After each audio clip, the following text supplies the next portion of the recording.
A'a, mai gida ina zuwa?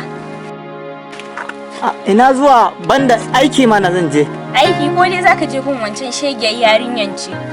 Ke wai amarya me yake damun ki ne? Duk ran da zan fita yakin tambaye ni ina zan je. Me yake nufi to baka zuwa gunta ne? An gaya maka ban san kana zuwa gunta bane? An gaya maka ban sani ba, ana gaya mun fa. Ni fa in kira mu haka.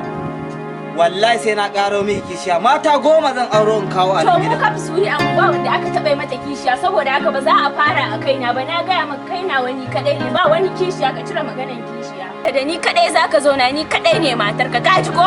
Oke haka kika ce? An faɗa. To barin ga miki kap Najeriya ko IG ne bai isa ya hana ni karo aure ba.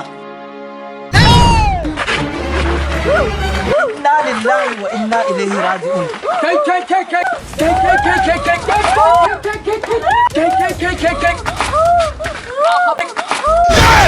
Ne ka sorry yo.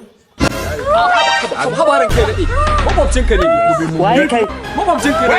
Tsoki na kawo ba ganin don Allah ne halin da kake ciki. Tsaya da Allah ka saurare ni dan Allah ka ba ni kai. Ina zuwa. Mada. Kai su ne halin da ina rato to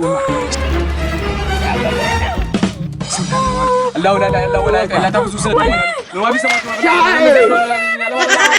wala dum shay illa ma sha Allah. Wala dum aljanu ne ina zuwa kauce Allah su ne kauce. Na fasa karo kishiyan nan. Amarya wallahi na fasa. Wallahi ba zan yi kishiyan nan ba. Malam. Kishiya zai ce zai kara min? Na gaya maka ni kaɗai zaka zauna da ni kaɗan ma ka gani, ka ji ko? Ka je ka karo kishiyan, abin da yafi wannan zaka. Wallahi ba zan kara ba. Ka je. Mai gida, yanzu kai ya kamata a ce ka san matsalar gidanka. Kullum sai na ji hayaniya, ni makwabcinka ne, na zo in kawo ma ɗoki. Ya kamata ka ji da iyalinka da Allah.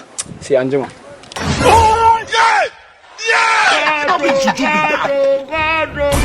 What?